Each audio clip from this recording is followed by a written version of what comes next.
그날 새벽 아무도 없는 거실 한가운데서 가슴이 찢어질 듯 조여오면 단 10초 안에 무엇을 해야 할까요? 그 짧은 순간 생과 사가 갈립니다. 숨이 가빠지고 온몸이 차가운 땀으로 젖어들며 머릿속이 하얘집니다. 문을 두드릴 사람도 옆집에 도움을 청할 시간도 없습니다. 바로 이때 준비된 사람과 준비되지 않은 사람의 차이가 극명하게 드러납니다. 저는 수십 년 동안 수많은 환자들을 지켜보며 이 장면을 수백 번 보았습니다. 심장이 경고를 보낼 때 대부분의 사람들은 놀라서 아무것도 못하거나 엉뚱한 선택을 합니다.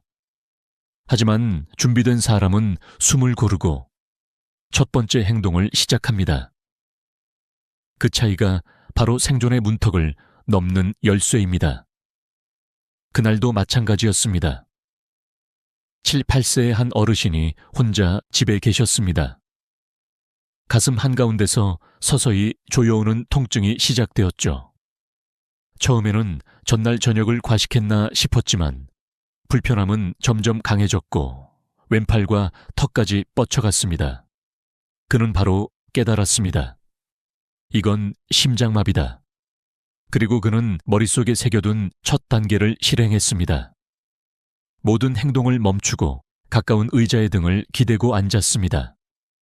산책을 나가려던 발걸음을 멈춘 그 결정이 그의 생명을 지켰습니다. 왜냐하면 심장마비 때 움직이면 심장의 부담이 급격히 커지고 의식을 잃는 시간이 훨씬 빨라지기 때문입니다. 이제 상상해 보십시오.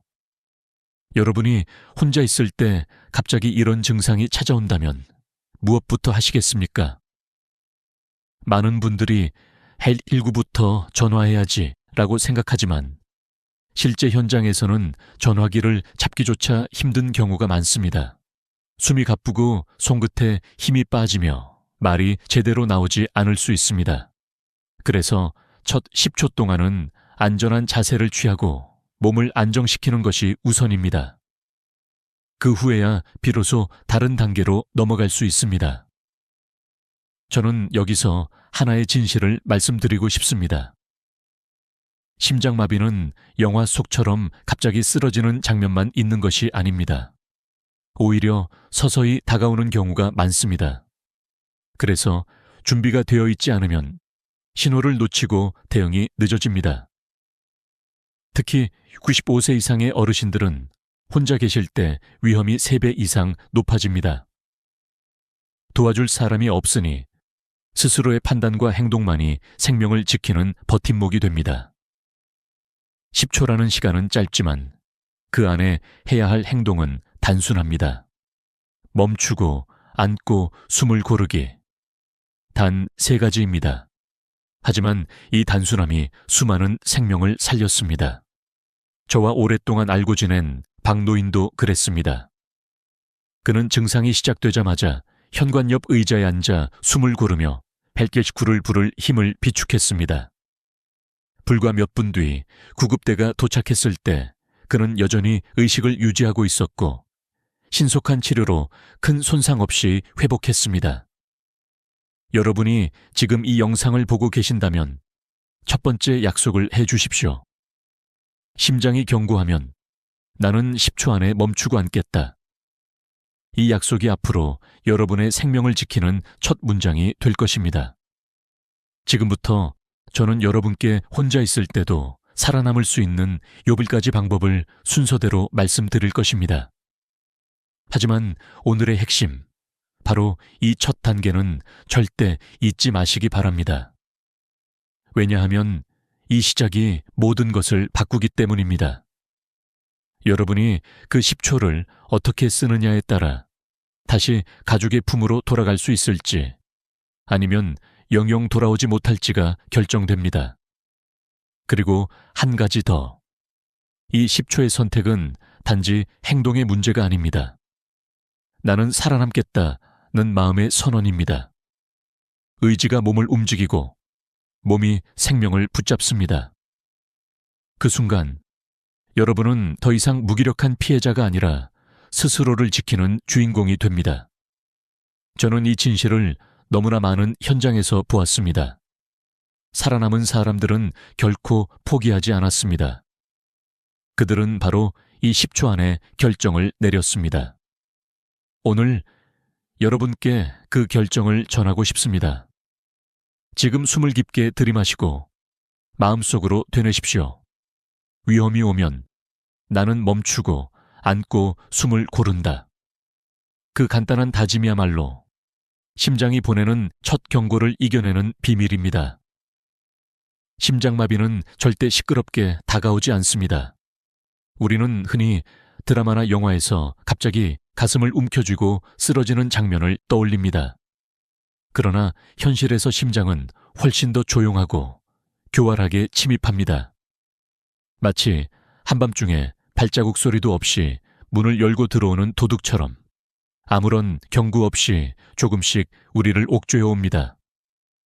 이 침입자를 알아채지 못하면 대응할 기회를 놓치게 됩니다. 한 노인이 있었습니다. 평소 건강검진에서 큰 문제가 없다고 들었기에 그는 본인이 건강하다고 믿었습니다. 그러나 어느 날 아침 커피를 내리며 신문을 읽던 중 갑자기 가슴이 답답해졌습니다. 처음에는 어제 저녁을 좀 과식했나라고 생각하며 넘겼지만 그 답답함은 사라지지 않았습니다. 10분, 20분. 그리고 어느 순간 왼쪽 팔이 저리고 턱까지 묵직한 통증이 올라왔습니다. 이쯤 되면 이미 심장이 강력한 경고를 보내고 있는 것입니다. 이것이 바로 조용한 침입자의 특징입니다. 심장마비의 5가지 경고 신호를 기억해야 하는 이유가 여기에 있습니다. 첫째, 가슴 한가운데를 누르는 듯한 압박감. 환자들은 이를 코끼리가 앉아있는 것 같다 또는 큰 돌덩이가 눌러오는 것 같다 라고 표현합니다.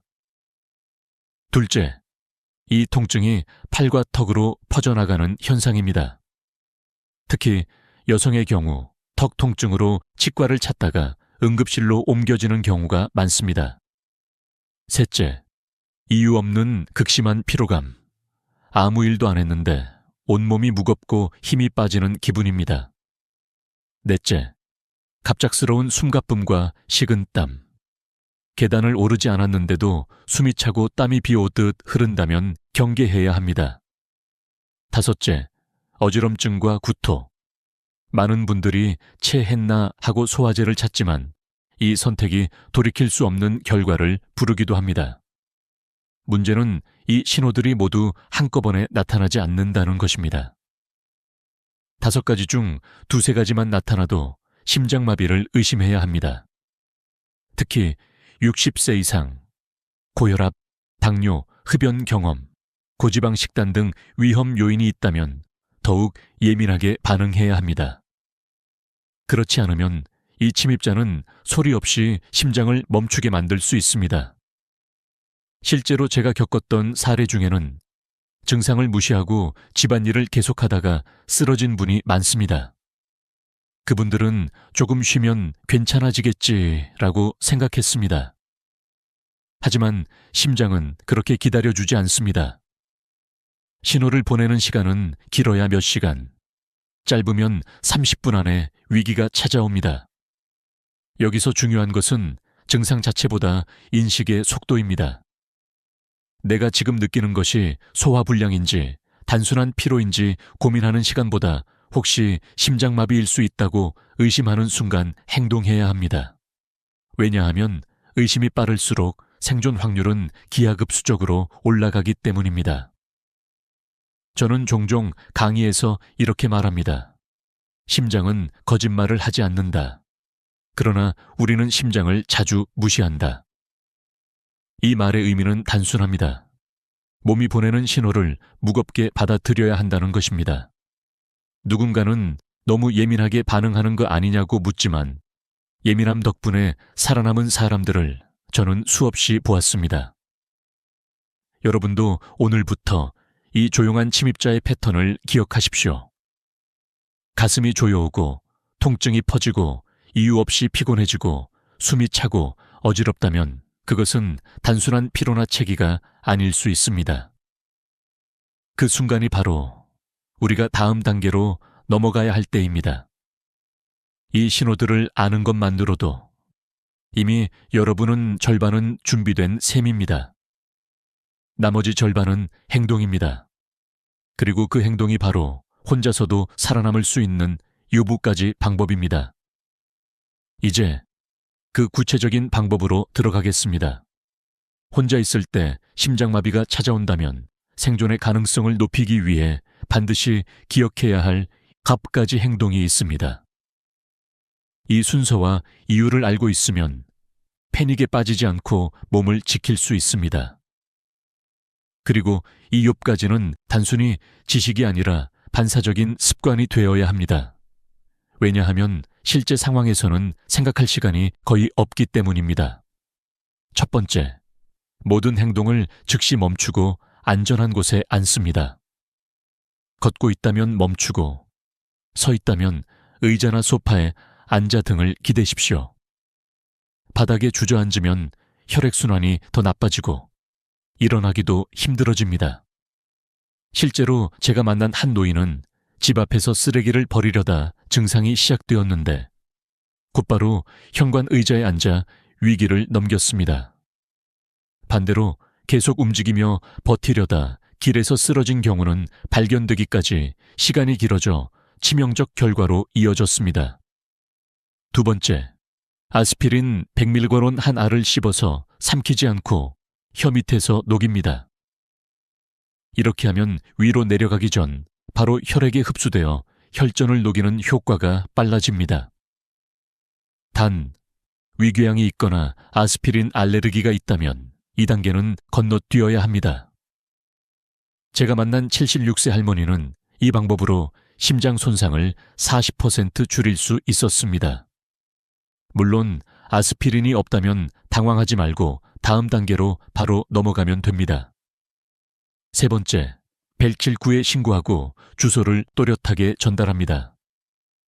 서울시 굿동, 아파트 동바타란, 호 심장마비 증상, 연령, 상태를 짧고 명확하게 말해야 합니다.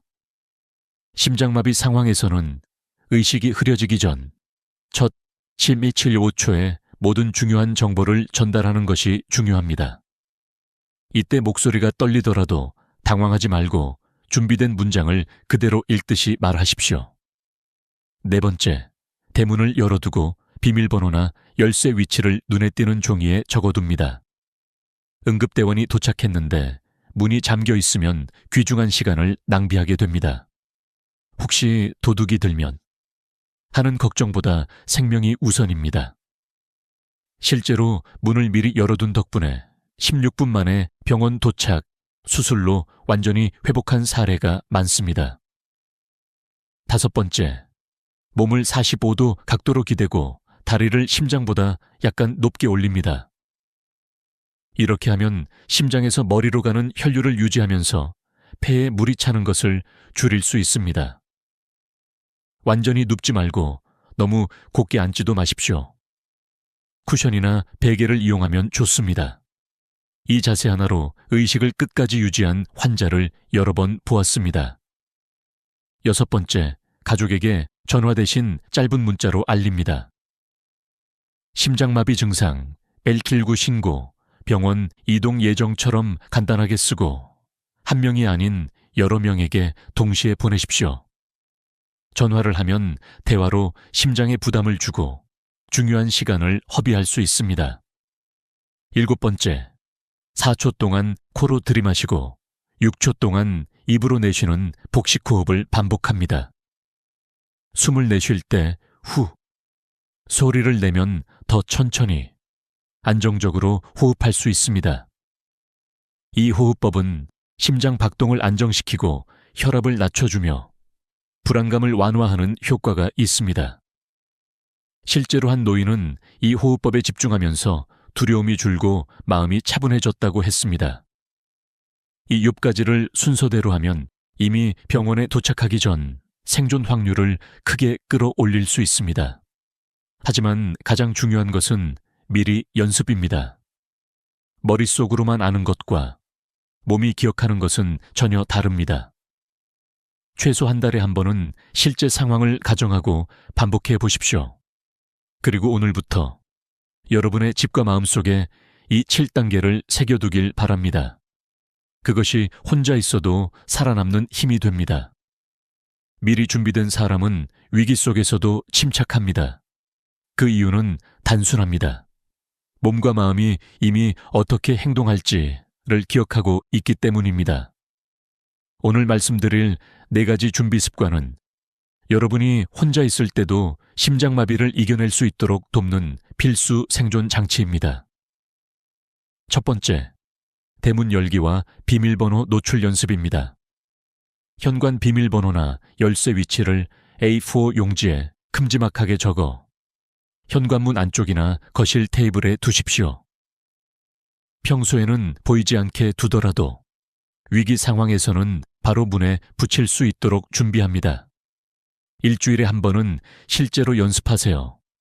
문을 열고 종이를 붙이고 자리에 앉는 데 걸리는 시간을 재보면 처음에는 22분이 바로 생사의 경계입니다. 두 번째, 휴대폰 응급 단축번호 설정입니다. 대부분의 스마트폰에는 전원 버튼이나 볼륨 버튼을 연속으로 눌렀을 때 벨킬구에 자동 신고하고 미리 지정한 가족에게 위치와 상황을 전송하는 기능이 있습니다. 하지만 실제로 이 기능을 알고 설정해둔 분은 드뭅니다. 젊은 가족에게 부탁해 반드시 설정해 두십시오. 심장마비로 말이 잘 안 나오거나 손이 떨려도 버튼 몇 번이면 도움을 받을 수 있습니다. 세 번째, 잠금 화면에 의료 정보를 저장하는 습관입니다. 혈액형, 복용 중인 약, 알레르기, 주치의 연락처를 휴대폰 잠금 화면에 표시해두면 응급대원과 의료진이 도착 즉시 확인할 수 있습니다. 응급실에서 가장 답답한 순간 중 하나는 환자가 의식을 잃었는데 어떤 약을 먹는지, 어떤 병력이 있는지 알 수 없는 경우입니다. 이 정보만 있어도 치료 시작 시간이 30분 이상 빨라질 수 있습니다. 네 번째, 아스피린과 응급행동지침을 냉장고 문에 부착하는 것입니다. 종이에 심장마비 응급법 1. 앉기 2. 아스피린 씹기 3. 119 신고 4. 문 열기 소도 45도 기대기 69 문자 보내기 746 호흡 이렇게 적어 붙여두고 바로 옆에는 유통기한이 넉넉한 아스피린 한 통을 두십시오. 가족이나 지인이 찾아왔을 때도 한눈에 볼 수 있게 해두면 여러분뿐 아니라 주변 사람의 생명도 구할 수 있습니다. 이 4가지 준비 습관은 단순히 혹시 몰라서 하는 것이 아닙니다. 통계적으로 65세 이상 중 3명 중 1명은 평생 한 번은 심장 응급 상황을 겪습니다. 그리고 그중 80%는 집에서 혼자 있을 때 발생합니다. 이 4가지가 갖춰져 있다면 그 80%의 위험에서 벗어나고 생존자의 20% 안에 들어갈 확률이 높아집니다. 저는 수년간 환자와 보호자들에게 위기는 언제나 예고 없이 온다 라고 말해왔습니다. 이 준비 습관을 생활 속에 심어두는 것이야말로 여러분이 혼자 있어도 절대 혼자가 아닌 이유가 됩니다. 이제 왜 이런 준비가 반드시 필요한지를 실제 수치와 사례를 통해 확인해 보겠습니다. 숫자는 거짓말을 하지 않습니다. 우리가 준비해야 하는 이유를 설명할 때 감정만으로는 부족합니다. 실제 수치와 사례는 여러분의 마음속에 경각심과 확신을 동시에 심어줍니다. 먼저 생존 확률을 보겠습니다. 혼자 있을 때 심장마비가 오면 사망 확률이 약 87% 합니다.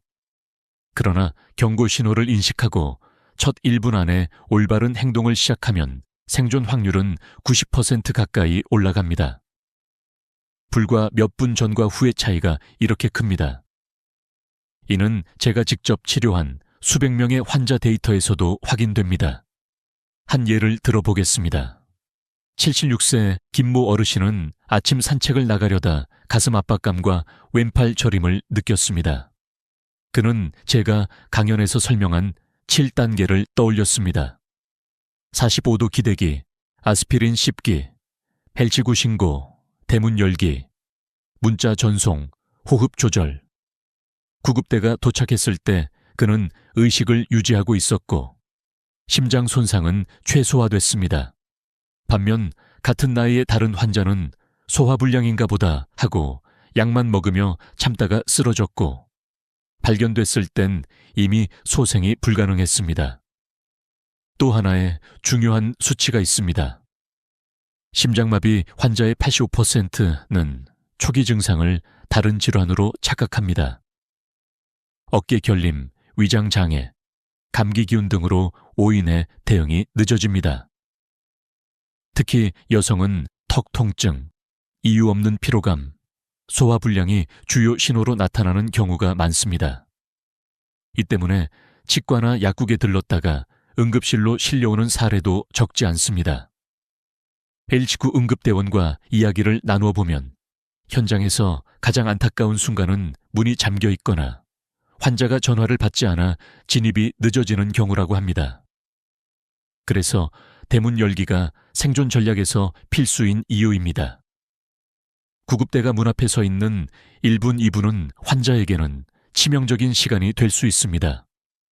심장의 생리학적 이유도 간단합니다.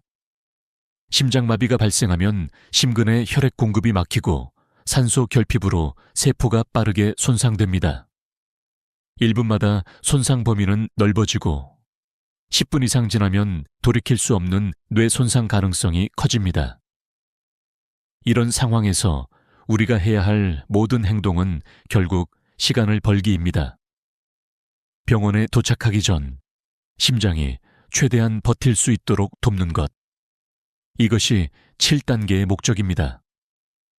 그리고 한 가지, 심장마비는 건강검진에서 정상 판정을 받았다고 해서 안심할 수 없습니다. 제가 치료했던 환자 중 절반 이상은 검사에서 큰 이상이 없던 분들이었습니다. 심장마비의 위험은 나이, 생활습관, 가족력, 스트레스 등 여러 요인이 함께 작용합니다. 이제 여러분이 알아야 할 것은 분명합니다. 숫자와 사례는 우리에게 말합니다. 준비하는 사람만이 살아남는다. 다음 단계는 이 모든 것을 실제 생활 속에서 어떻게 습관으로 만들 것인지입니다. 그 습관이 여러분의 내일을 지켜줄 것입니다. 나는 살아남는다. 이 말은 단순한 구호가 아니라 위기 속에서 나 자신에게 건네는 가장 강력한 약속입니다. 우리가 지금까지 이야기한 경고 신호, 7단계 행동, 4가지 준비 습관은 모두 이 한 문장을 현실로 만들기 위한 도구입니다. 하지만 아무리 좋은 도구도 손에 쥐지 않으면 아무 소용이 없습니다. 먼저 기억해야 할 경고 신호를 다시 머릿속에 새겨봅시다. 가슴 한가운데 압박감, 왼팔이나 턱으로 퍼지는 통증, 이유 없는 피로, 갑작스러운 숨가쁨과 식은땀, 어지럼증과 구토. 이 중 2가지 이상이 나타나면 망설임 없이 심장마비라고 의심해야 합니다. 의심이 빠를수록 행동이 빨라지고 행동이 빨라질수록 생존 가능성이 커집니다. 그 다음 7단계 행동을 몸이 기억하도록 훈련해야 합니다. 1. 멈추고 앉기, 2. 아스피린 씹기, 3. 119 신고하기, 4. 문 열기, 5. 45도 기대기, 6. 문자 보내기, 7. 46 복식호흡. 이 순서를 종이에 적어 눈에 보이는 곳에 붙여두고 한 달에 한 번씩 실제 상황처럼 연습하세요. 연습은 위기 속에서 몸이 자동으로 반응하게 만드는 유일한 방법입니다. 그리고 4가지 준비 습관. 대문 열기 연습, 휴대폰 응급 단축번호 설정, 잠금 화면, 의료 정보 저장, 냉장고 아스피린과 행동 지침 부착. 이 4가지를 완성하면 여러분은 혼자 있어도 결코 무방비 상태가 아닙니다. 병원에 도착하기 전까지 그 모든 분과초는 여러분의 생명을 지키는 방패가 될 것입니다. 마지막으로 이 지식과 습관을 혼자만 갖고 있지 마십시오. 가족, 친구, 이웃과 나누십시오. 특히 혼자 사는 부모님이나 친척이 있다면 오늘 이 영상을 보여드리고 함께 연습하세요. 휴대폰을 직접 설정해 드리고 아스피린을 사서 냉장고 위에 올려두세요. 여러분의 작은 행동이 사랑하는 사람의 생명을 구할 수 있습니다. 저는 35년 동안 수많은 환자를 살리기도 잃기도 했습니다. 잃은 순간마다 마음이 찢어졌습니다. 하지만 살아남은 분들은 공통점이 있었습니다. 그들은 신호를 알고 있었고 미리 준비했으며 위기 속에서 결코 포기하지 않았습니다. 오늘 이 순간 여러분도 그들의 대열에 합류할 수 있습니다. 이제 여러분께 부탁드립니다. 지금 마음속으로 외치세요. 나는 살아남는다. 나는 준비된 사람이다. 그리고 이 다짐을 잊지 않기 위해 댓글로 남겨주세요. 그것은 단순한 글자가 아니라 여러분 스스로와 맺는 생존의 약속입니다. 이 영상을 끝까지 봐주신 모든 분들께 진심으로 감사드립니다. 앞으로도 여러분의 건강과 안전을 지킬 수 있는 이야기들을 계속 전해드릴 것입니다. 구독과 좋아요를 눌러주시고 알림 설정까지 해주시면 다음에도 중요한 정보를 놓치지 않을 수 있습니다. 여러분의 심장은 여러분의 선택에 달려 있습니다. 오늘부터 살아남는 선택을 하시기 바랍니다. 며칠 전 일이었습니다. 아파트 단지 작은 카페에서 친구 4명이 모여 커피를 마시고 있었습니다.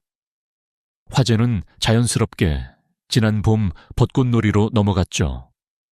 저는 웃으며 그날 갔던 장소를 얘기하려고 했습니다. 그때 우리가 그게 뭐였더라? 순간 입술 끝에서 단어가 맴돌았지만 절대 나오지 않았습니다. 마치 혀끝에 걸려 있으면서도 잡히지 않는 비눗방울처럼요.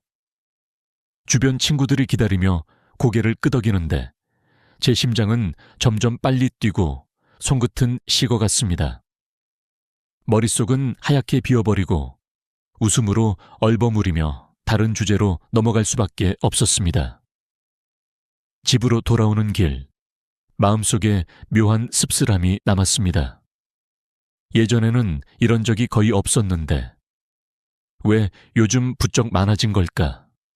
혹시 나이가 들어서 기억력이 떨어진 건 아닐까? 이런 순간 여러분도 잊지 않으셨나요? 회의 자리에서, 가족 모임에서, 심지어 손주 앞에서 말이 막혀버리는 그 난감함. 그때의 침묵은 길게 느껴지고 마음 한구석에는 나 괜찮은 걸까? 라는 불안이 스며듭니다. 하지만 먼저 안심하셔도 좋습니다. 이것은 결코 치매 전조만은 아닙니다. 젊은 사람도, 심지어 방송에 나와 말 잘하는 사람들도 종종 겪는 정상적인 뇌 반응입니다. 학자들은 이를 혀끝 현상이라 부릅니다. 단어를 알고 있지만 그 단어로 가는 길목이 잠시 막힌 상태죠. 마치 잘 알던 동네 길이 공사 중이라 돌아가야 하는 것처럼 단어를 찾는 뇌의 경로가 잠깐 우회하는 겁니다. 이때 우리가 흔히 하는 실수는 억지로 단어를 잡아내려고 애쓰는 것입니다. 하지만 뇌는 조급함을 느끼는 순간 더 깊이 문을 닫아버립니다. 모래를 손에 꼭 쥐면 더 빨리 빠져나가는 것처럼요.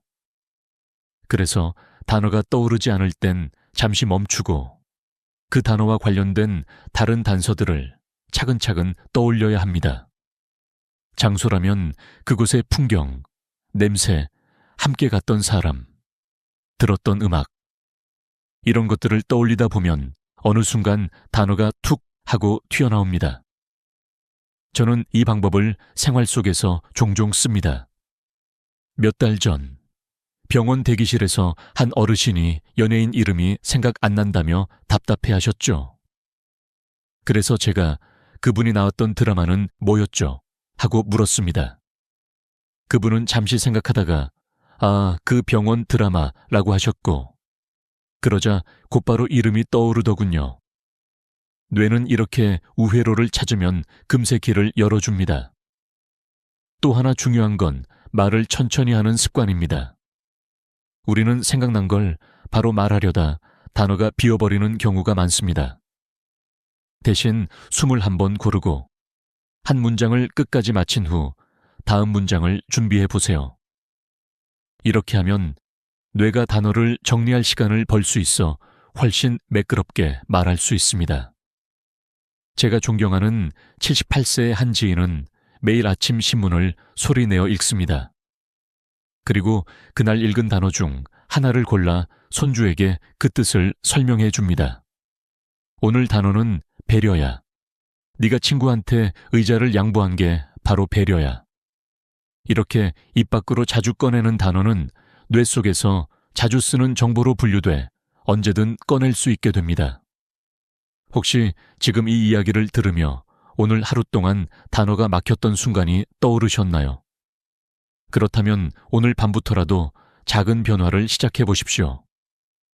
단어가 떠오르지 않을 때 억지로 찾으려 하지 말고 관련된 그림을 먼저 그려보기. 하루에 한 번은 새로운 단어를 소리내어 말하기. 이 두 가지만 지켜도 머릿속의 하얀 안개가 조금씩 걷히기 시작할 것입니다. 그리고 잊지 마십시오. 단어가 잠시 멀어져 있는 건 길을 잃은 게 아니라 조금 돌아가고 있는 것뿐입니다. 때로는 그 돌아가는 길에서 더 따뜻한 기억과 새로운 아이디어를 발견할 수도 있습니다. 그러니 부끄러워하지 마시고 오늘부터 뇌와 대화를 시작해 보세요. 그것이 50세 이후에도 80세가 되어도 대화를 즐겁게 이어가는 가장 확실한 방법입니다. 우리가 흔히 겪는 혀끝 현상은 마치 잊은 단어가 우리를 놀리듯 숨바꼭질을 하는 것과 같습니다. 분명 아는 단어인데 입 밖으로 꺼내려는 순간 머릿속 어딘가에서 길이 막혀버리는 거죠. 그런데 이 현상은 단순한 건망증이나 나이 탓만은 아닙니다. 실제로 젊은 대학생들, 여러 언어를 구사하는 통역사, 심지어 하루 종일 말하는 아나운서도 이런 경험을 한다고 합니다. 뇌는 단어를 사전처럼 줄 세워 저장하는 것이 아니라 연결망 속에 담아둡니다. 예를 들어 봄이라는 단어를 기억할 때 우리는 봄의 따뜻한 햇살, 꽃향기, 새들의 지저귐, 그리고 어린 시절 봄 소풍의 추억까지 함께 저장합니다. 그런데 이 연결망 중 한 고리가 약해지면 단어를 꺼내오는 길이 잠시 끊어집니다. 그 순간 아무리 혀끝에서 맴돌아도 단어는 쉽게 잡히지 않습니다. 이런 때일수록 조급해지지 않고 다른 경로로 돌아가는 지혜가 필요합니다. 실제로 많은 분들이 단어가 떠오르지 않을 때 허공을 바라보거나 눈을 감고 머리를 긁적입니다. 이건 뇌가 정보를 찾기 위해 내부 검색을 돌리는 행동이라고 합니다. 그런데 억지로 기억해 하며 머리를 쥐어짜면 뇌는 오히려 긴장 상태에 빠져 단어를 더 깊이 숨겨버립니다. 모래를 움켜쥘수록 더 빠져나가는 원리와 같습니다. 그래서 전문가들은 이렇게 조언합니다. 단어가 막혔다면 그 단어와 연관된 정보를 하나씩 떠올려 보라고요. 예를 들어 배우 이름이 생각나지 않으면 그 사람이 나온 영화, 드라마 장면, 함께 출연한 배우, 대사 한 줄 등을 먼저 떠올립니다. 이렇게 하면 뇌 속의 연결망이 차례로 열리면서 원래 찾던 단어에 도달할 가능성이 훨씬 높아집니다. 며칠 전 한 70대 어르신과 이런 경험을 나눈 적이 있습니다. 그분은 친구와 대화 중 음식 이름이 생각나지 않아 곤란해했다고 합니다. 그래서 제가 물었습니다. 그 음식이 국물 있는 건가요? 아니면 볶은 건가요? 그분은 국물이 있고 고기가 들어가고 갈비탕 하고 환하게 웃으셨습니다. 이렇듯 단서를 조금씩 되짚어 가면 단어는 마치 기다렸다는 듯 나타납니다. 또 하나, 이 과정을 더 쉽게 만드는 방법이 있습니다. 바로 말의 속도를 늦추는 겁니다. 우리는 생각이 완전히 정리되기 전에 말을 내뱉는 습관이 있습니다. 그러다 보면 단어가 막혀버리는 경우가 많죠. 말을 시작하기 전에 호흡을 깊게 하고 문장을 천천히 이어가면 뇌는 필요한 단어를 찾을 시간을 벌 수 있습니다. 하루 5분 이런 훈련을 해보시길 권합니다. 먼저 마음속에 떠오르는 물건이나 사람을 하나 고릅니다. 그리고 그 대상과 관련된 정보를 5가지 이상 말해보세요. 예를 들어 바다라면 파도 소리, 짠내, 모래, 갈매기, 해질녘 풍경. 이렇게 말하다 보면 잊고 있던 단어들도 자연스럽게 따라옵니다. 이 훈련은 단어 회상 능력을 높이는 데 매우 효과적입니다. 그리고 무엇보다 중요한 건 일상에서 단어를 자주 꺼내 쓰는 것입니다. 뇌는 자주 쓰는 단어를 앞자리에 두고 잘 쓰지 않는 단어는 깊숙이 넣어둡니다. 그러니 책이나 신문을 읽을 때 마음에 드는 단어를 소리내어 반복해 보세요. 혹은 가족과의 대화에서 평소 쓰지 않던 표현을 의도적으로 사용해 보시는 것도 좋습니다. 이렇게 혀끝 현상을 다루는 법을 익히면 갑작스러운 단어 공백에 덜 당황하게 됩니다. 그리고 대화의 흐름을 지키는 자신감도 함께 생기죠. 결국 중요한 건 완벽하게 기억하는 것이 아니라 기억의 문을 여는 다른 열쇠를 준비하는 것입니다. 그 열쇠가 하나라도 있으면 우리는 언제든 단어를 되찾을 수 있습니다. 손안에 늘 붙어있는 스마트폰, 그리고 동시에 여러 가지 일을 처리하는 멀티태스킹.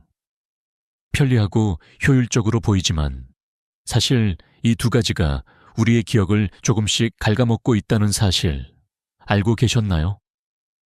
특히 50대에서 80대 사이의 분들은 나는 이제 예전 같지 않다 는 느낌을 스마트폰 시대 이후 더 자주 경험한다고 합니다. 예전에는 라디오 뉴스 하나를 끝까지 들었고 신문 한 면을 다 읽고 나서야 다른 일을 했습니다. 하지만 지금은 뉴스를 듣다가 카톡이 오면 중간에 확인하고 다시 돌아오면 내용이 흐릿해져 있죠. 뇌는 한 번에 한 가지에 집중하도록 설계돼 있습니다. 그런데 짧고 빠른 정보가 계속 밀려들면 뇌는 이건 오래 기억할 필요 없는 정보라고 판단해 깊이 저장하지 않습니다. 예를 들어 유튜브 쇼츠나 10초짜리 영상에 오래 노출되면 처음엔 재미있지만 곧 비슷한 영상이 머릿속에서 뒤섞이며 사라집니다. 문제는 이렇게 얕게 저장하는 습관이 굳어지면 오래 기억해야 할 중요한 정보조차 제대로 저장되지 않는다는 겁니다. 며칠 전 한 60대 지인이 이런 이야기를 하셨습니다. 어제 뉴스를 봤는데 오늘 아침에는 무슨 내용이었는지 전혀 기억이 안 나더라고. 저는 그분의 하루를 물어봤습니다. 아침에 뉴스를 보다가 중간에 손주 사진이 카톡으로 와서 열어보고 그 다음엔 쇼핑몰 알림을 확인하셨다고 합니다. 그러다 다시 뉴스를 틀었지만 이미 앞의 내용은 희미해진 상태였죠. 이렇게 집중이 계속 끊기면 기억의 줄이 풀려버립니다. 과학적으로도 이런 현상이 입증되었습니다. 하버드대 연구에 따르면 멀티태스킹이 잦을수록 뇌의 해마라는 부위가 비활성화되는데 해마는 장기 기억을 만드는 핵심 기관입니다. 스마트폰 알림이 울릴 때마다 우리는 잠시 집중을 잃고 그 순간 뇌는 방금 전 정보를 임시 저장소에서 삭제하기 시작합니다. 그래서 중요한 단어를 떠올리려 할 때 그 연결이 이미 약해져 있는 경우가 많습니다. 그렇다면 어떻게 해야 할까요? 첫 번째는 단일 집중 습관을 만드는 것입니다. 책을 읽을 때는 책만, 뉴스를 볼 때는 뉴스만, 대화를 할 때는 상대방만 바라보는 것이죠. 작은 변화처럼 보이지만 이 습관은 뇌에게 이건 중요한 정보라는 신호를 보내고 더 깊게 저장하도록 만듭니다. 두 번째는 정보 다이어트입니다. 하루에 스마트폰을 보는 시간을 줄이고 특히 짧은 영상이나 빠르게 소비하는 콘텐츠의 양을 제한하는 겁니다. 대신 길이가 조금 있는 기사나 다큐멘터리를 보며 집중력을 회복하는 것도 좋습니다. 예를 들어 하루에 10분만이라도 책 한 페이지를 소리내어 읽고 그 내용을 가족이나 친구에게 이야기해 보세요. 말로 옮기는 순간 기억은 더 단단해집니다. 세 번째는 천천히 생각하기 훈련입니다. 우리는 빠른 세상 속에서 빨리 대답해야 한다는 압박을 받습니다. 하지만 단어가 떠오르지 않을 땐 잠시 숨을 고르고 생각할 시간을 주는 것이 훨씬 유리합니다. 뇌는 속도가 아니라 집중으로 움직이기 때문입니다. 한 50대 의사는 환자에게 이렇게 조언합니다. 대답을 3초 늦게 해도 괜찮습니다. 대신 머릿속에 떠오른 단어를 정확히 붙잡아 보세요. 그리고 중요한 건 이런 변화를 하루아침에 완벽하게 만들려고 하지 않는 겁니다.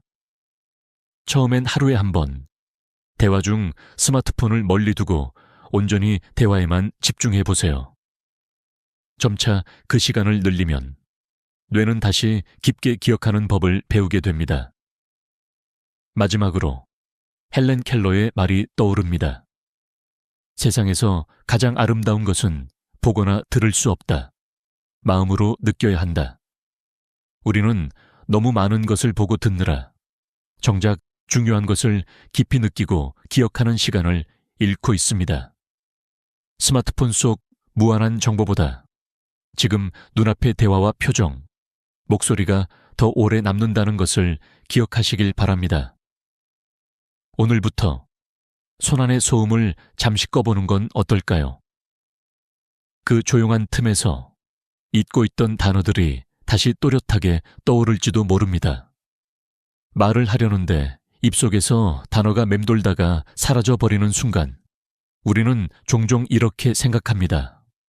아, 내가 나이를 먹어서 그렇구나. 하지만 그 이유 중 하나는 생각보다 단순합니다. 바로 그 단어를 오랫동안 사용하지 않았기 때문입니다. 뇌는 효율적인 기관입니다.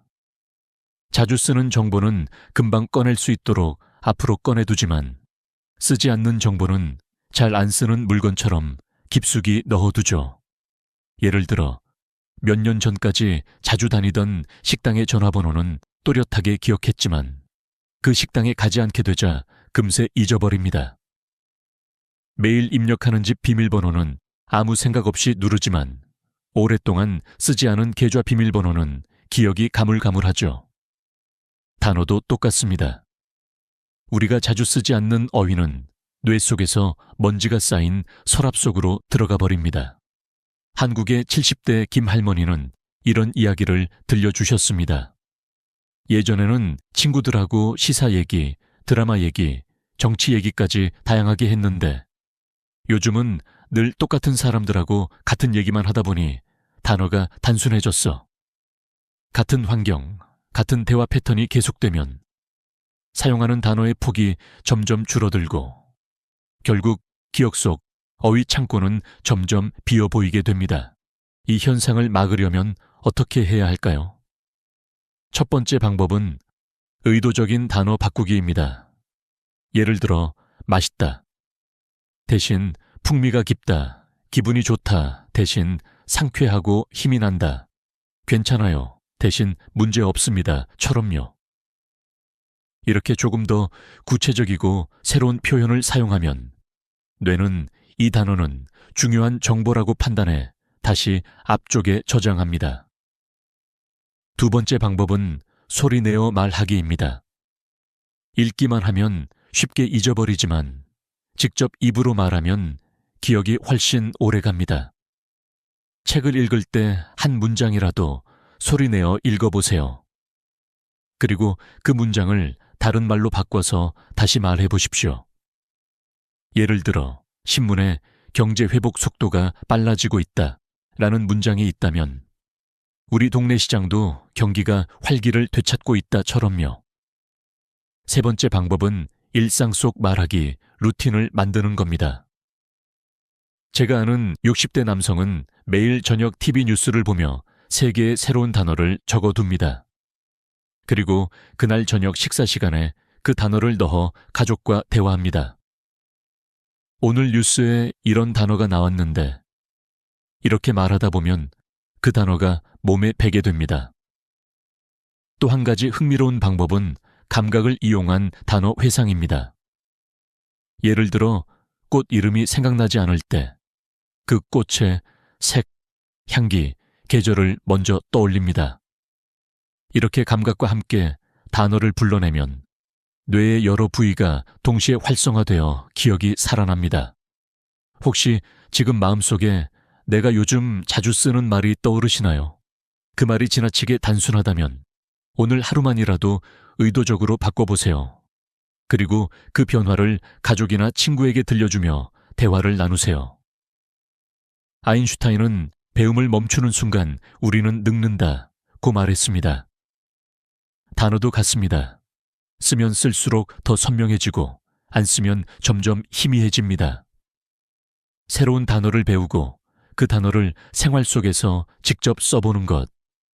그것이 우리 뇌를 젊게 유지하고 대화 속에서 막힘없이 흐르게 하는 가장 확실한 비밀입니다. 그러니 오늘부터 단어를 입 밖으로 꺼내는 습관을 시작해 보십시오. 처음엔 조금 어색해도 어느새 그 단어들이 내 말 속에서 자연스럽게 흘러나오게 될 것입니다. 그것이 바로 말하기의 자신감을 되찾고 사람들과 더 깊이 연결되는 첫 걸음입니다. 말이 막히는 이유 중 또 하나는 생각하는 속도와 말하는 속도의 불일치입니다. 머릿속에서는 이미 이야기가 진행 중인데 입이 그 속도를 따라가지 못하거나 반대로 입이 너무 빨라서 생각이 차에 정리되기도 전에 밖으로 튀어나와 버리는 경우죠. 그 순간 단어가 비어버리면 대화의 흐름이 끊기고 머릿속은 순식간에 공백이 됩니다. 예를 들어 회의에서 발언할 차례가 다가왔을 때 머릿속에 전하려는 요점은 분명히 있습니다. 그런데 막상 말을 시작하니 중간에 단어가 생각나지 않아 그러니까 하며 뜸을 들이게 되죠.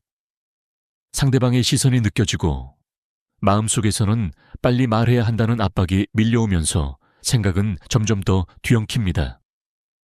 처음 만난 사람과 대화할 때도 마찬가지입니다.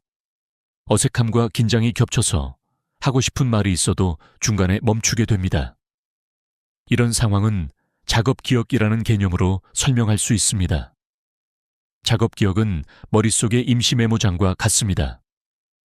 필요한 정보를 잠시 저장하고 거기서 꺼내 쓰는 기능이죠. 하지만 이 메모장에는 용량이 있습니다. 한꺼번에 너무 많은 것을 담으면 일부 내용이 흘러내려 버립니다. 나이가 들수록 이 용량이 조금씩 줄어들기 때문에 한 번에 처리할 수 있는 정보의 양이 적어집니다. 그렇다고 해서 방법이 없는 건 아닙니다. 오히려 말하기 속도를 조절하고 문장을 구성하는 방식을 조금만 바꾸면 훨씬 수월해질 수 있습니다. 첫 번째 방법은 천천히 말하기입니다. 빠르게 단어를 찾아내려 애쓰기보다 한 문장을 끝까지 완성하는 데 집중하는 겁니다. 예를 들어 그게 뭐더라 하고 멈추는 대신 이건 이런 상황에서 자주 쓰는 물건인데 하며 설명을 이어갑니다. 이렇게 하면 뇌가 단어를 찾을 시간을 벌 수 있고 대화의 흐름도 유지됩니다. 두 번째 방법은 문장 길게 이어가기입니다. 단어가 막혔다면 거기서 멈추지 말고 주변 설명을 붙여 문장을 확장합니다. 예를 들어 드라마 제목이 생각나지 않는다면 작년에 많이 화제가 된 드라마인데 가족 이야기를 다뤘어요. 처럼요. 이 방식은 뇌가 자연스럽게 단어를 찾아낼 수 있도록 돕습니다. 세 번째 방법은 중요한 자리에서의 사전 연습입니다. 발표, 회의, 가족 모임 등 긴장이 예상되는 상황에서는 미리 핵심 단어와 문장을 적어보고 연습하는 겁니다. 한 70대 어르신은 모임 전에 메모지에 말하고 싶은 내용을 적어두고 도착해서 차를 마시며 그 내용을 소리내어 읽는 습관을 들였다고 합니다. 덕분에 말이 막히는 일이 줄어들었다고 하죠. 네 번째 방법은 한 번에 한 가지 생각에 집중하기입니다. 이야기를 하면서 다음 주제나 다른 걱정을 동시에 떠올리면 작업 기억이 과부에 걸립니다. 지금 하고 있는 말에만 집중하면 단어 회상이 훨씬 빨라집니다. 이 방법들을 실천하면 머릿속이 하얘지는 순간이 확연히 줄어듭니다. 그리고 그 변화는 생각보다 빨리 나타납니다. 처음엔 조금 어색할 수 있지만 차분히 속도를 조절하는 습관이 자리 잡으면 말이 더 매끄럽게 이어지고 단어를 찾는 시간도 짧아집니다. 빠르게 가려면 오히려 돌아가라는 옛말처럼 말도 그렇습니다. 천천히 한 걸음씩 나아가야 더 멀리, 더 안정적으로 갈 수 있습니다. 그러니 다음번에 말이 막히는 순간이 온다면 숨을 고르고 한 문장씩 이어가 보십시오. 그 순간 뇌는 다시 흐름을 찾게 될 것입니다. 말을 하려는데 갑자기 머릿속이 하얘지고 방금까지 생각했던 단어가 순식간에 사라지는 순간. 이상하게도 이런 일은 중요한 자리일수록 더 자주 찾아옵니다. 회의에서 갑작스럽게 질문을 받았을 때, 면접에서 대답을 하려는 순간, 가족 행사에서 많은 눈이 나를 바라볼 때, 이런 때 마음속에서는 실수하면 안 돼라는 생각이 먼저 떠오르고 단어는 더 멀리 달아나 버립니다. 이 현상은 불안과 스트레스가 뇌의 정상적인 작동을 방해하기 때문에 발생합니다. 뇌의 전두엽은 단어를 조합하고 문장을 만드는 핵심 역할을 하는데 긴장이 높아지면 이 부위의 기능이 둔해집니다. 대신 감정을 담당하는 편도체가 활성화되어 뇌는 지금 중요한 건 단어가 아니라 생존이라고 착각합니다. 그러면 단어를 찾는 일은 뒤로 밀리고 도망갈지 방어할지만 판단하게 되는 것이죠. 저는 얼마 전 60대 후반의 한 어르신이 발표 도중 말을 잇지 못해 당황하던 장면을 기억합니다. 준비했던 내용이었지만 많은 사람들의 시선과 빨리 말해야 한다는 압박이 겹치자 그분의 머릿속은 텅 비어버렸습니다. 나중에 그분은 이렇게 말했습니다. 그 순간 머릿속에서 무슨 단어를 찾고 있었는지도 기억이 안 나더라고. 그렇다면 이 불안의 올가미에서 벗어나려면 어떻게 해야 할까요? 첫 번째는 호흡입니다. 긴장하면 호흡이 얕아지고 빨라집니다. 이때 심호흡을 깊게 하면 뇌에 충분한 산소가 공급되고 전두엽의 기능이 회복됩니다. 4초 동안 숨을 들이마시고 6초 동안 천천히 내쉬는 세6호흡법을 해보세요. 단 몇 번만 반복해도 심장이 진정되고 생각이 또렷해집니다. 두 번째는 키워드 회상입니다. 완벽한 문장을 떠올리려 하지 말고 전하고 싶은 핵심 단어 하나만 먼저 기억해 보세요. 예를 들어 건강검진이라는 키워드만 떠올려도 관련된 문장들이 자연스럽게 따라옵니다. 세 번째는 시선 조절입니다. 불안은 시선에서 시작되는 경우가 많습니다. 발표 중에 모든 청중의 눈을 마주보려 하면 긴장이 커집니다.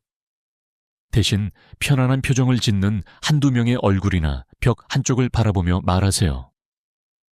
이렇게 하면 시선에 대한 압박이 줄어들고 생각이 덜 꼬입니다. 네 번째는 작은 성공 경험 쌓기입니다. 사람은 성공 경험을 반복할수록 자신감이 쌓입니다. 하루에 1분씩 거울 앞에서 짧은 이야기를 해보세요. 처음엔 혼자, 그 다음엔 가족 앞에서, 그리고 작은 모임에서.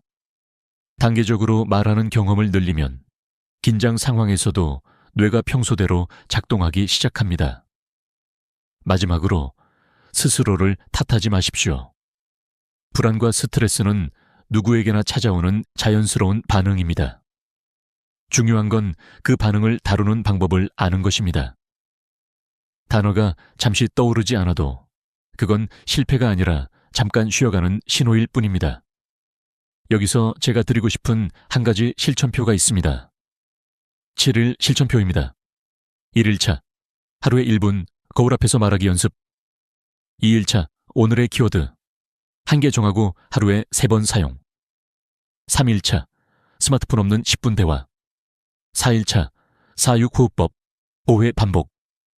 5일차 새로운 표현 1개를 배우고 말에 적용. 6일차 3분간 지난 추억 이야기하기. 7일차 스스로의 변화 기록하기. 이렇게 작은 습관만 유지해도 머릿속이 하얘지는 순간이 줄어들고 대화가 훨씬 부드러워질 것입니다. 오늘의 교훈은 이것입니다. 단어가 떠오르지 않는 순간은 우리를 부끄럽게 하려는 것이 아니라 잠시 멈춰 숨을 고르고 다시 힘을 내라는 뇌의 신호입니다. 그러니 그 순간을 두려워하지 말고 오히려 활용해 보십시오. 오늘 영상이 마음에 드셨다면 소중한 분들께 공유해 주세요. 그리고 구독과 좋아요는 저에게 큰 힘이 됩니다. 앞으로도 여러분의 기억과 대화를 지키는 이야기를 계속 전해드리겠습니다. 아버지, 이제 요양원에 가시는 게 어떨까요? 장남의 목소리는 낮고 조심스러웠지만 그 한마디가 내 심장을 거칠게 쥐어짰다. 말끝마다 묻어나는 피로와 무거움이 숨길 수 없이 전해졌다. 순간 식탁 위의 그릇소리마저 멎은 듯 고요해졌다. 나는 대답을 못했다. 아니, 할 수 없었다. 목이 바싹 마르고 가슴속이 먹먹하게 막혀 숨조차 가빠왔다. 72년 동안 수많은 풍파를 견뎌왔지만 이렇게 깊이 가라앉는 순간은 처음이었다. 나는 늘 가족을 위해 살았다. 젊은 날 부모님을 모시고 아내와 함께 아이들을 품에 안고 웃음을 지켜주려고 애썼다. 언제나 나는 울타리였다. 넘어질까봐, 다칠까봐 가족이 의지할 수 있는 든든한 기둥이 되고 싶었다. 그런데 이제 나는 그들의 울타리가 아니라 기댈 수 없는 짐이 되어버린 걸까? 머릿속에 요양원이라는 단어가 번개처럼 스쳤다. 내겐 그곳이 마치 삶의 종착역 같았다. 정해진 시간에 일어나고, 정해진 시간에 먹고, 정해진 시간에 자야 하는 곳. 문틈 사이로 빛조차 조절할 수 없는 생활. 내가 원할 때 나갈 수도, 내가 원하는 만큼 웃을 수도 없는 하루. 내 이름 대신 방번호로 불리는 삶. 그날 밤 잠이 오지 않았다. 시계 초침이 또각또각 귓가에 파고들었다. 눈을 감으면 자꾸만 떠오르는 건 젊은 시절 아버지의 굵은 손마디와 어머니의 굽은 허리였다. 그들은 한 번도 나를 버리려 하지 않았다. 그런데 나는 그 아들로서 이 나이에 떠나라는 말을 듣고 있었다. 혹시 내가 너무 오래 이 자리를 차지하고 있었던 걸까? 자녀들은 바쁘다. 그들의 삶도 무겁다. 머리로는 이해가 된다. 하지만 마음은 거부했다. 사랑하는 가족 곁에서 나이 들기를 꿈꿨는데 그 꿈이 조용히 무너지는 소리를 나는 분명히 들었다. 창밖은 새벽의 정막에 잠겨 있었다. 불 꺼진 아파트 창문들이 줄지어 서 있었다. 저 창 너머에도 나처럼 이 밤을 견디는 노인이 있겠지. 간병인을 쓸까? 요양원에 갈까? 혼자 남을까? 왜 우리의 노년은 이렇게 선택지가 좁고 차가울까? 아침이 오면 뭐라고 할까? 그래, 가겠다 라고 순순히 말할까? 아니면 조금만 더 기다려달라고 붙잡을까? 하지만 미루면 미룰수록 그들의 어깨는 더 무거워진다. 나는 알고 있었다. 결국 떠나야 한다는 것을. 문제는 내가 떠날 곳이 살만한 곳이냐는 거였다. 그 새벽 나는 결심했다. 남들이 정해준 길 위에만 서 있지 않겠다고. 비록 그 길이 험하고 낯설어도 나답게 살 수 있는 길을 찾겠다고. 그리고 그 길 위에서 내 남은 날들을 스스로의 발로 걸어가겠다고. 그 결심이 나를 어디로 데려갈지 그땐 알지 못했다. 하지만 단 한 가지는 분명했다. 지금 멈추면 내 노년은 마지막을 향해 흘러가기만 할 것이다. 나는 아직 끝내고 싶지 않았다. 아직은 내가 살아야 할 이유가 남아 있었으니까. 나는 장남의 제안을 뒤로하고 잠시 그의 집에 머물렀다. 솔직히 말하면 그때까지만 해도 가족이 함께 사는 것이 가장 좋은 선택이라고 믿었다. 부모를 모시는 건 당연한 일이라 배웠고 나도 그 길을 걸어왔다. 그런데 며칠이 지나지 않아 그 믿음이 산산이 부서지기 시작했다. 저녁 식사 시간, 나는 조용히 밥을 먹고 있었다. 젓가락 끝이 그릇에 부딪히는 소리, 그 소리가 얼마나 컸을까? 며느리가 조심스레 말을 꺼냈다. 아버님, 혹시 방에서 식사하시면 어떨까요? 순간 젓가락이 허공에서 멈췄다. 이유를 묻지 않았다. 그러나 그녀는 곧 덧붙였다. 아버님이 밥 드실 때 젓가락 소리가 좀 커서요. 아이들이 집중을 못한다네요. 그날 이후 나는 혼자 방에서 밥을 먹었다. 식탁에서 내 자리가 사라졌다는 건 단순한 변화가 아니었다. 가족의 일원에서 머물다 가는 손님이 되어가는 과정이었다. 밥상은 함께 숨을 쉬는 공간이었는데 그 숨결에서 나는 점점 멀어졌다. 작은 딸의 집도 크게 다르지 않았다. TV에서 뉴스를 보고 있는데 딸이 다가와 리모컨을 건넸다. 아버지, 아이들이 공부해야 하니까 소리를 조금만 줄이세요. 그 후로는 TV를 켜는 것조차 조심스러웠다. 밤이 되면 화장실에 가는 발자국 소리마저 문제가 됐다. 아버지, 밤에는 조심하세요. 발소리가 커서 애들이 깨더라고요. 나는 고개를 끄덕였다. 그리고 밤에는 물을 덜 마셨다. 될 수 있으면 화장실에 가지 않으려고 애썼다. 그렇게 조금씩 더 조용해졌고 조금씩 더 작아졌다. 집안의 그림자가 된 듯 나의 존재감은 희미해졌다. 그날 밤 한참을 천장을 바라봤다. 나는 지금 여기에 있어도 되는 걸까라는 생각이 머릿속에서 떠나지 않았다. 부모의 집은 자녀의 집이 될 수 있지만 자녀의 집은 결코 부모의 집이 될 수 없다는 말이 떠올랐다. 나는 더 이상 그 집의 주인이 아니었다. 그저 방 하나를 빌려 사는 세입자처럼 느껴졌다. 결국 나는 다시 내 집으로 돌아왔다. 하지만 그것이 끝이 아니었다. 혼자 사는 집은 조용했지만 그 조용함이 오히려 깊은 고독이 되어 가슴속을 파고들었다. 자녀와 함께 살 수 없다면 다른 방법을 찾아야 했다. 그리고 나는 간병인을 두기로 결심했다. 그 순간 나는 몰랐다. 자녀의 집에서 느낀 불편함이 단지 시작에 불과했다는 것을. 내가 앞으로 맞닥뜨릴 현실은 훨씬 더 복잡하고 훨씬 더 무거울 거라는 사실을. 간병인을 부르기로 한 건 단순했다. 나를 챙겨줄 가족이 없으니 돈을 주고서라도 도움을 받자는 생각이었다. 24시간 상주 간병인, 월 4복 50만 원. 비싸지만 밥을 차려주고 청소를 해주고 병원에도 동행해 준다니 그 정도는 감수할 만했다. 첫날 그녀는 밝은 미소로 말했다. 아버님, 제가 맛있는 거 해드릴게요. 뭐 좋아하세요? 그 한마디에 마음이 놓였다. 그래, 이제 좀 편해질 수 있겠구나. 하지만 그 따뜻함은 오래가지 않았다. 며칠이 지나자 그녀의 말투에 미묘한 변화가 스며들었다. 아버님, 다른 집에서는 고기도 자주 해드렸었는데 여긴 반찬이 조금 소박하네요.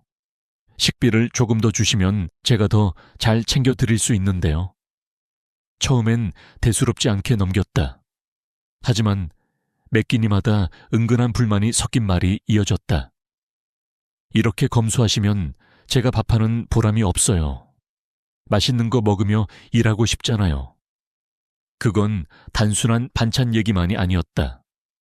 물을 아껴 쓰자고 하면 설거지를 이렇게 조금만 물로 하면 힘드네요. 다른 집은 보일러도 빵빵하게 틀어주는데 밤에 불을 끄면 아버님 밤에도 여기만 불 켜놓으면 안 될까요? 너무 어두워서 불편해요. 마치 내가 평생 지켜온 절약 습관이 그녀에게는 불편한 근무 환경이 되어버린 듯했다. 그제야 깨달았다.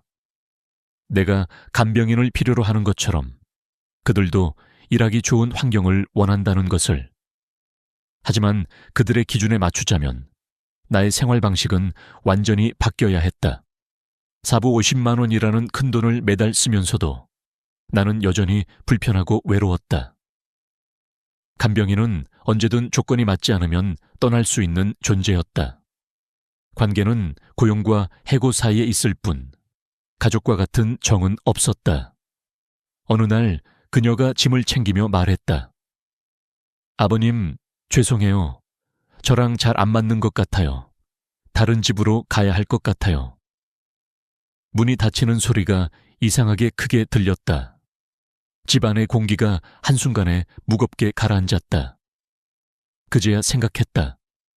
이렇게 돈을 쓰면서도 편안하지 않다면 이게 정말 최선일까? 가족의 곁도 아니고 간병인도 아니고 그렇다면 다음 선택지는 무엇일까? 머릿속에 다시 요양원이라는 단어가 떠올랐다. 그것이 마지막 선택처럼 느껴졌다. 그 순간 나는 알았다. 이제부터는 내가 원하든 원하지 않든 그 문 앞에 서야 할 시간이 가까워지고 있다는 것을. 요양원은 마지막 카드였다. 더 미룰 여지도 뒤로 물러설 자리도 없다고 스스로를 다그치며 입소 동의서에 사인을 했다. 깨끗한 복도, 반짝이는 바닥, 규격화된 침대와 옷장, 하얀 커튼. 겉으로 보기엔 아무 문제도 없어 보였다.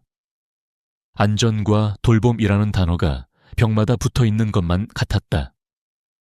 그러나 문이 닫히는 순간 마음 한구석에서 작은 소리가 났다. 덜컹. 내 삶의 문고리가 한 번에 낡아져 버린 느낌이었다. 첫날 일정표를 받았다. 아침 6시 기상, 9시 조식, 9시 단체 체조, 12시 중식, 15시 휴식, 18시 석식, 21시 소등. 간호사는 미소를 지으며 말했다. 처음이시니까 일정에만 잘 적응하시면 금방 편해지실 거예요. 나는 고개를 끄덕였다. 하지만 마음속에서는 낮은 질문이 계속 울렸다. 나는 이 안에서 나다운 하루를 살 수 있을까? 식당으로 가는 길, 이름표 대신 방번호와 호칭으로 불렸다. 오복 3호 박성우 어르신, 여기 앉으세요. 내 이름은 여전히 나였지만 모두가 부르는 방식은 달라졌다. 숫자와 칭호가 나를 대표했다. 국과 반찬이 담긴 쟁반을 들고 자리에 앉자 맞은편 노인은 알아듣기 힘든 말로 중얼거렸다.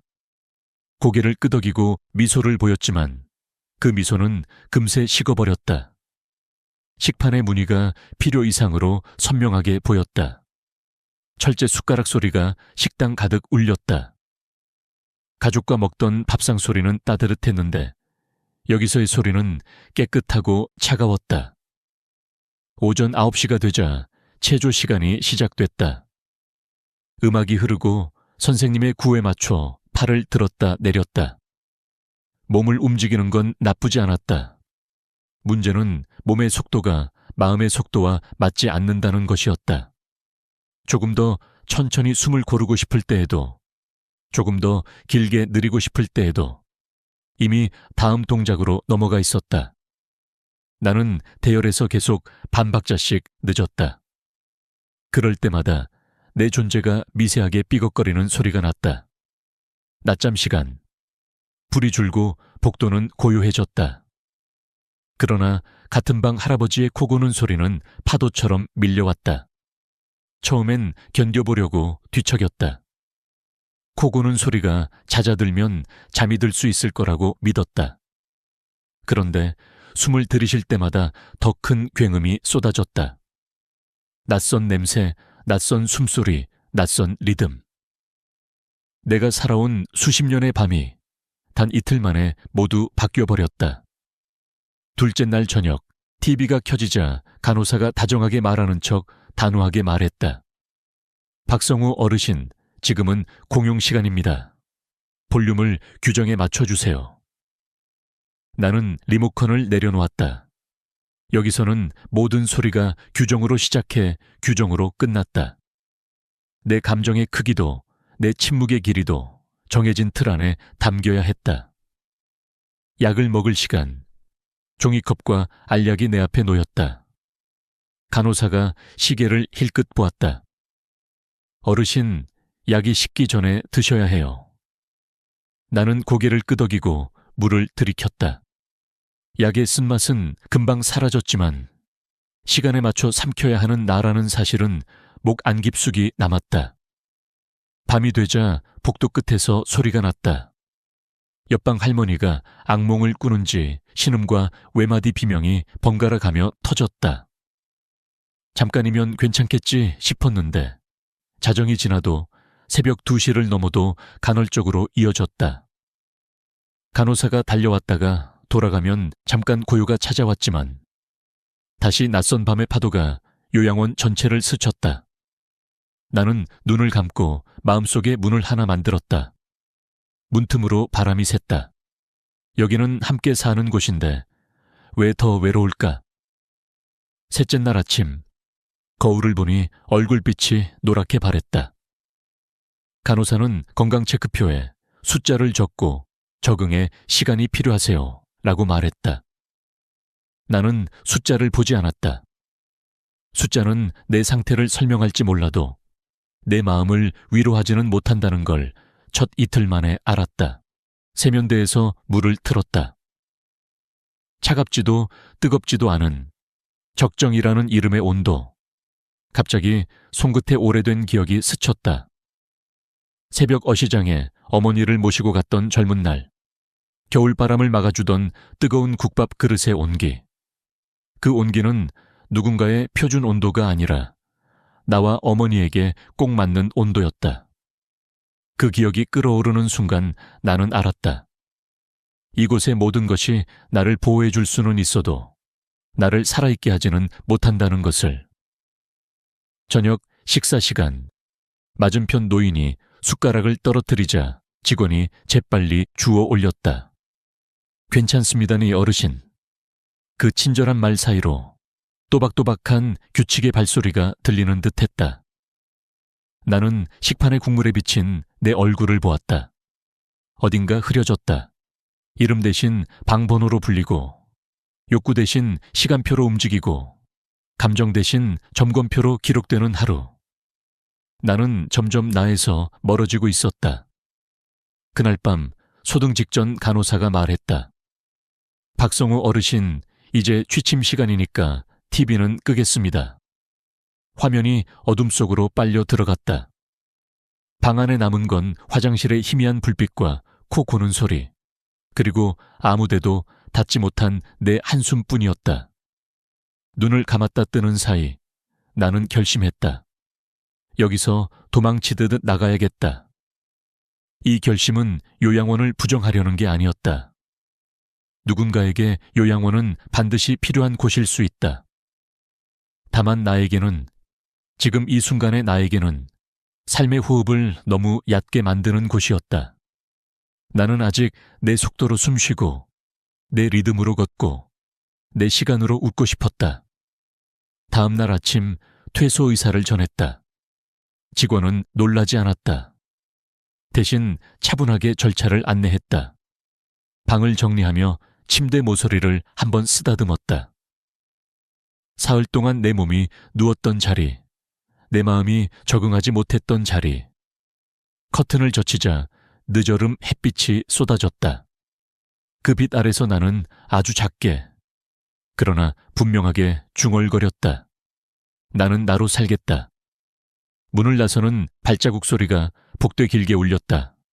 숫자로 불리던 시간이 뒤로 물러났다. 바깥 공기가 폐에 깊숙이 들어왔다. 아직 갈 곳은 정해지지 않았다.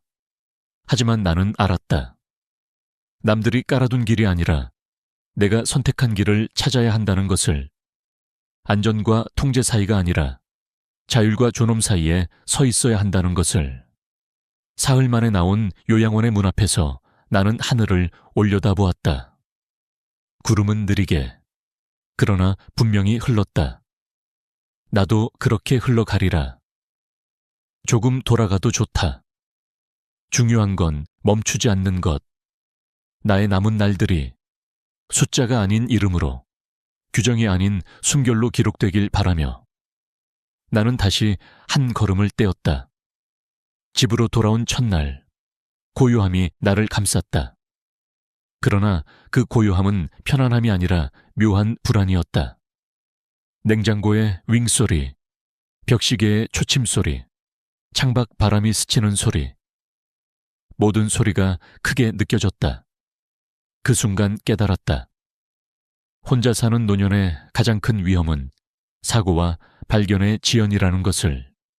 만약 내가 넘어져 의식을 잃는다면 누가 나를 발견해 줄까? 자녀들은 바쁘고 이웃과도 왕래가 적은 현실에서 그 답은 공허했다. 그래서 나는 새로운 방법을 찾기로 했다.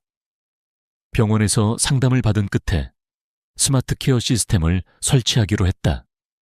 다음 날 젊은 설치기사가 와서 거실, 화장실, 침실에 센서를 달았다.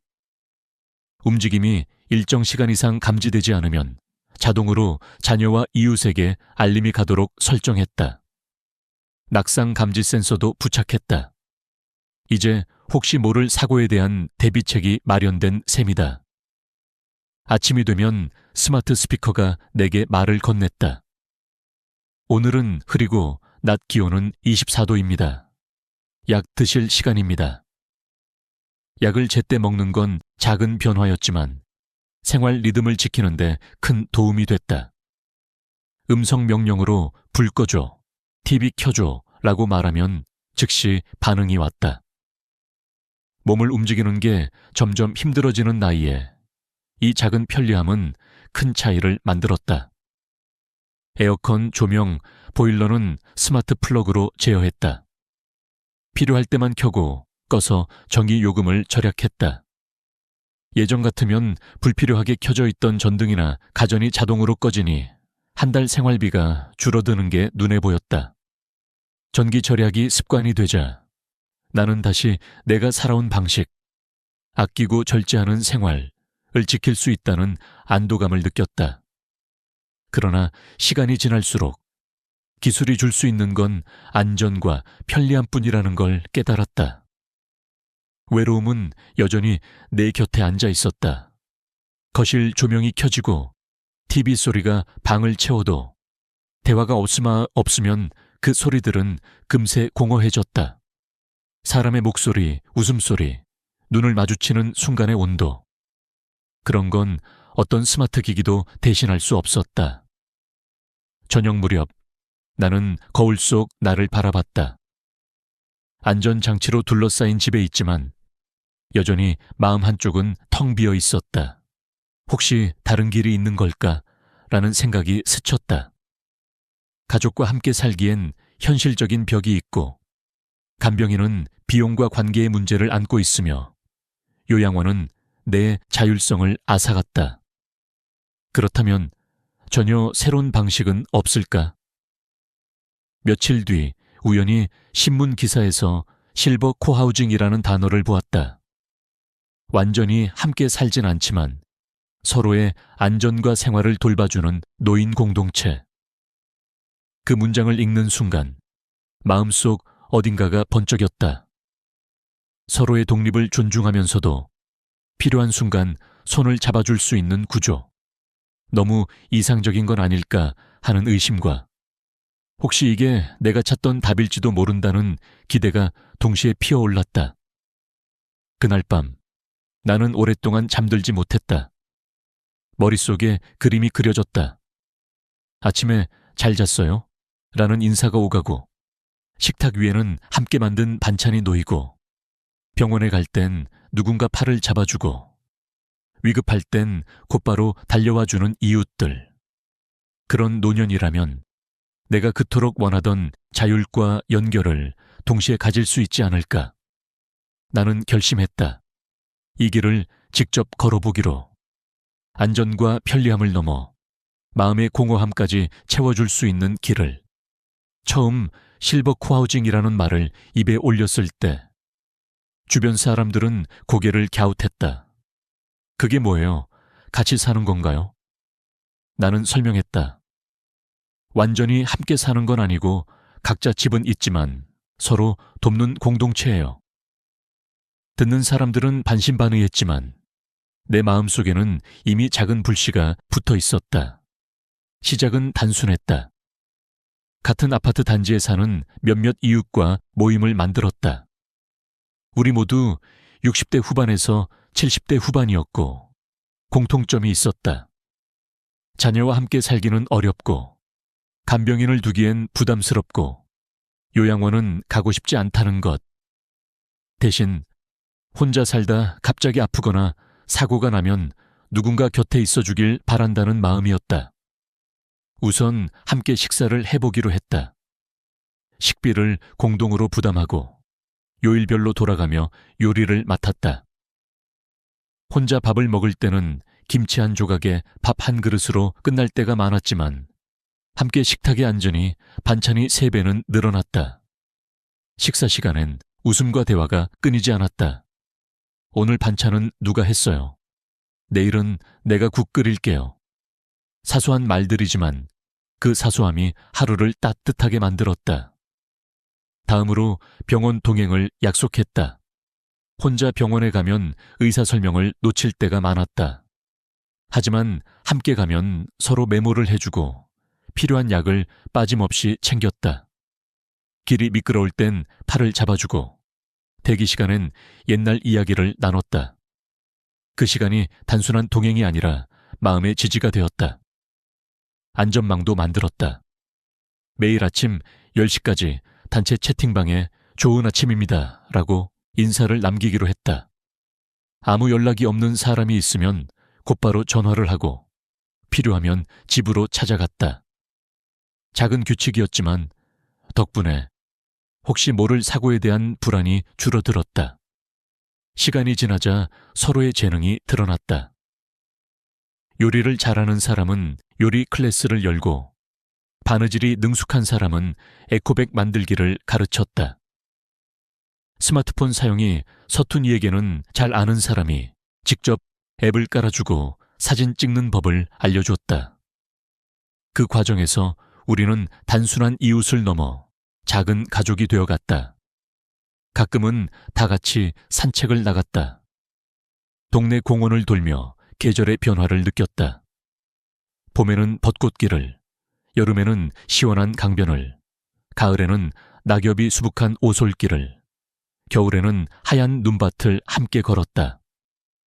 그 길 위에서 주고받은 대화는 사소해 보였지만 서로의 하루를 지탱하는 힘이 되었다. 경제적인 변화도 컸다. 식재료를 공동 구매하니 비용이 절감됐다. 쌀, 채소, 양념 등을 대량으로 사서 나눴으니 한 달 식비가 1인당 평균 25만 원으로 줄었다. 생활용품도 함께 구매해 절약했고 공용 공간에서 난방과 조명을 조절해 전기와 가스 요금도 크게 낮췄다. 의료비도 함께 줄일 수 있었다. 병원 갈 일이 생기면 서로 챙겨주고 건강관리 습관을 공유하면서 작은 질환은 미리 예방했다. 한 달 생활비를 계산해보니 불과 60만 원으로도 충분히 살 수 있었다. 요양원에서 350만 원을 쓰며 규칙에 묶여 살던 날과 비교하면 돈뿐만 아니라 마음의 자유까지 얻은 셈이었다. 무엇보다 하루하루가 외롭지 않았다. 누군가 나를 기다리고 내가 누군가를 기다리는 삶. 그것이 주는 힘은 돈으로 살 수 없는 것이었다. 어느 날 저녁 식사를 마치고 모두가 차를 마시며 웃고 있을 때 문득 깨달았다. 나는 더 이상 부담스러운 존재가 아니었다. 서로의 일상에 작은 힘이 되어주고 도움을 받는 만큼 주는 관계. 이곳에서 나는 다시 한번 함께 사는 기쁨을 배우고 있었다. 그리고 마음속으로 확신했다. 노년의 삶은 비싼 요양원에 의존하지 않아도 충분히 따뜻하고 의미 있게 살 수 있다는 것을, 내가 선택한 이 길이 앞으로 더 많은 이들에게 새로운 가능성이 되리라는 것을